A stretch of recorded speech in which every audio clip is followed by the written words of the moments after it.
Vamos então começar diferenciando aqui o conceito de massa específica do conceito de densidade. Alguns livros não fazem essa distinção porque ela acaba sendo uma distinção desnecessária, mas alguns livros fazem para você distinguir o conceito que é utilizado para substâncias puras daquele conceito que é utilizado para corpos. A massa específica ou densidade vai medir a concentração de matéria. No caso da massa específica, ela vai medir a concentração de matéria para uma substância. Por exemplo, imagine que você tem um bloco, esse bloco é constituído de um material único. Pode ser constituído unicamente de ferro. Vamos preencher isso aqui completamente com um material, mostrando que ele é um material homogêneo. Pronto, homogêneo. Esse material que é homogeneamente distribuído, eu posso definir o conceito de massa específica, que é a concentração deste material aqui, que vai ser igual a massa dividido pelo volume. Então, a massa distribuída no volume representa a concentração de matéria que eu tenho aqui. Porém, eu posso pegar este mesmo corpo, e este mesmo corpo, vamos copiá-lo aqui, eu posso simplesmente, ao invés de deixá-lo homogeneamente distribuído, eu posso dobrá-lo, um outro formato, ou eu posso simplesmente chegar aqui e retirar uma parte, torná-lo oco, por assim dizer. Tá? Então, eu posso mudar o formato, aumentando o seu volume, ou eu posso simplesmente retirar uma quantidade de matéria. Então, por exemplo, se isso aqui fosse um bloco de ferro, na primeira situação, este bloco de ferro certamente vai afundar. Na segunda situação, pode ser que esse bloco não afunde. Por quê? Eu estou mantendo o tamanho dele, mas eu estou reduzindo a quantidade de matéria. Neste caso, eu não falo de massa específica. Por quê? Porque não está igualmente distribuído. Nesse caso, eu vou falar de densidade. Então, a densidade aqui não é do material, não é a densidade absoluta, é a densidade do corpo. Isso vai ser igual a massa dividido pelo volume. Nessa situação, eu mantive os volumes, porém eu reduzi a massa. A densidade deste corpo certamente é menor do que esse. A densidade do corpo não é igual à massa específica da substância que compõe o corpo.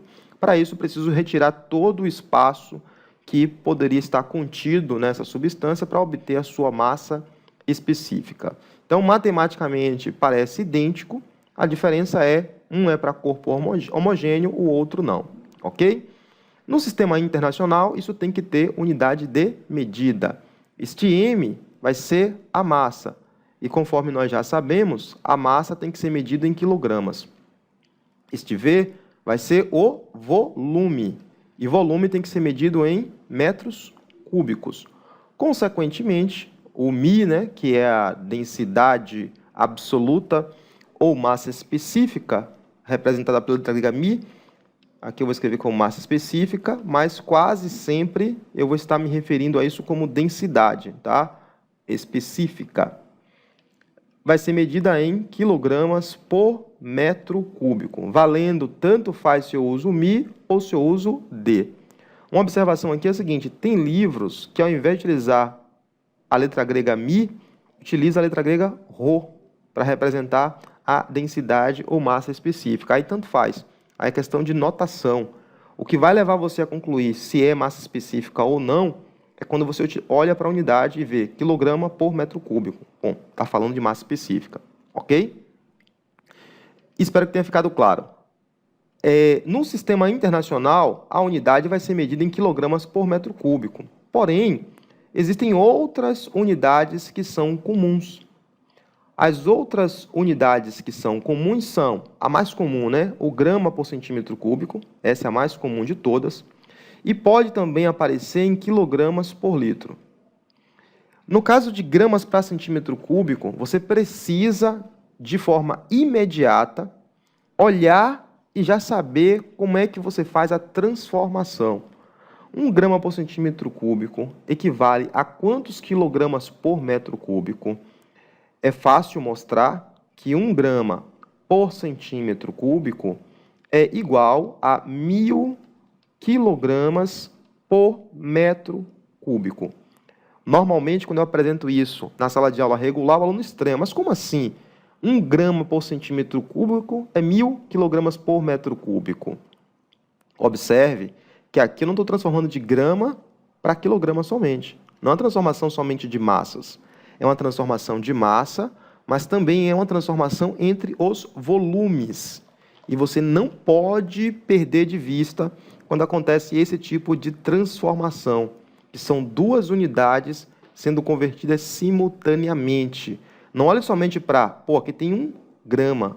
1 grama é menor que quilograma, então eu vou escrever, como alguns fazem, 0,001 quilograma por metro cúbico.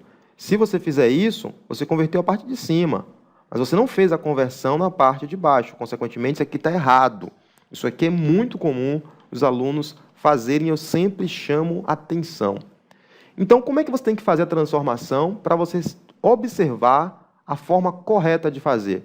São 2 transformações e dá para provar que isso é verdadeiro. Vamos lá? Vamos fazer aqui sem olhar para o que já está escrito, para não deixar você viciado. Eu tenho 1 grama por centímetro cúbico, é o que eu tenho originalmente, e eu quero passar isso para quilogramas por metro cúbico. Tá? Esse é o nosso objetivo. No final aqui, vai ter que sobrar quilogramas por metro cúbico. Então, a primeira transformação é transformar de grama para quilograma. E isso você já sabe que o fator multiplicativo é 10 a menos 3. Então, se eu quero passar de grama para quilogramas, é o mesmo que você dividir por 1.000. E dividir por 1.000 é o mesmo que multiplicar por 10 a menos 3, ok? Agora eu quero passar de centímetro cúbico para metro cúbico. Como é que eu faço essa transformação? Lembra-se? Se lembra? Se não se lembra, uma dica. Chegue no cantinho e tente escrever o que você sabe.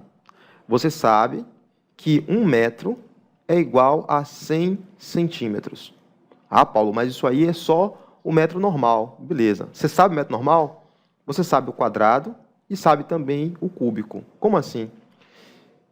Daqui para cá, o fator de multiplicação é 10 ao quadrado. Eu multiplico por 100, transformo para centímetro. 1 metro, 100 centímetros. No processo inverso, eu tenho que multiplicar por 10 a menos 2 ou dividir por 100. Beleza? No caso de metro cúbico, como é que faz? Se é metro cúbico, você vai levar isso aqui ao cubo, você vai levar isso aqui ao cubo, então você tem que elevar também o fator multiplicativo ao cubo. E daí? E daí que quando você quiser ir de metro cúbico para centímetro cúbico, o fator multiplicativo é 10 elevado à sexta. E quando você quiser fazer o caminho inverso de centímetro cúbico para metro cúbico, você vai multiplicar por 10 elevado a menos 6.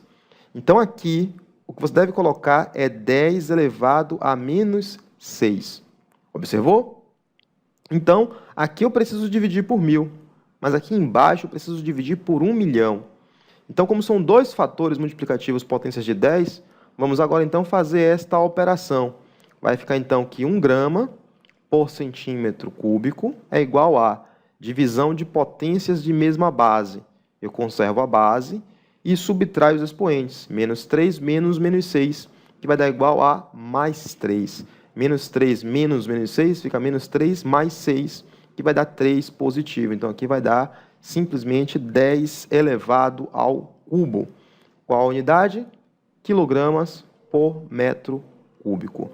Então, não se esqueça, sempre que você vê grama por centímetro cúbico, você multiplica por 1.000 e transforma para quilogramas por metro cúbico. Tranquilo? Agora que você já entendeu o que é densidade, o que é massa específica, unidade de medida e a transformação da unidade comum para o sistema internacional, vamos escrever aqui rapidamente uma tabela com a massa específica para algumas substâncias. Então, as substâncias mais comuns, assim, aquelas que são assim mais comuns de serem encontradas no cotidiano. Então, eu quero saber massa específica e substância. Vamos escrever ao contrário aqui. Substância e, na sequência, escrevendo a sua massa específica. e vamos escrever isso na unidade que é comum de aparecer nos livros, que é o grama por centímetro cúbico.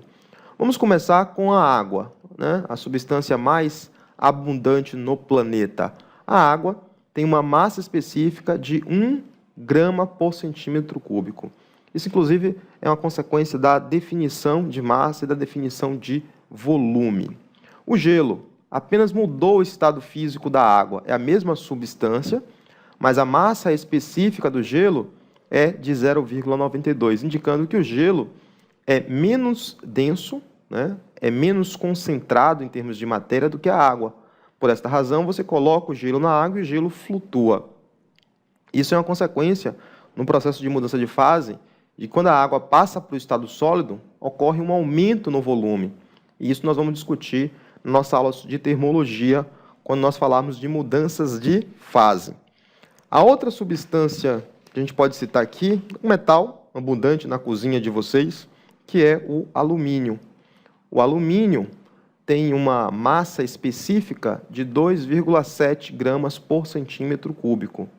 Já se a panela ou aquele material da cozinha for feito de latão, a massa específica já é de 8,6 gramas por centímetro cúbico.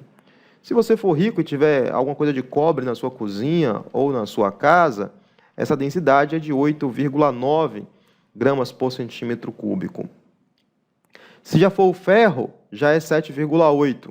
E é muito pouco provável que tenha, né? Mas se você tiver algo próximo de você que seja feito de chumbo, algo que é feito de chumbo tem uma massa específica de 11,3 gramas por centímetro cúbico. Então, observe que a massa específica do chumbo ela é muito alta, comparado com o alumínio, comparado com a água, 11 vezes maior que a da água. Por esta razão que a gente diz que o chumbo é tão pesado. Uma quantidade pequena, né, um volume pequeno de chumbo tem muita massa e, consequentemente, vai ter um peso muito grande, porque tem uma alta concentração de matéria. Beleza? Tranquilo? A gente volta a falar sobre o conceito de densidade mais à frente, quando a gente falar sobre o princípio de Arquimedes e as condições de flutuação. Nós vamos agora falar sobre o próximo conceito importante, que é o conceito de pressão.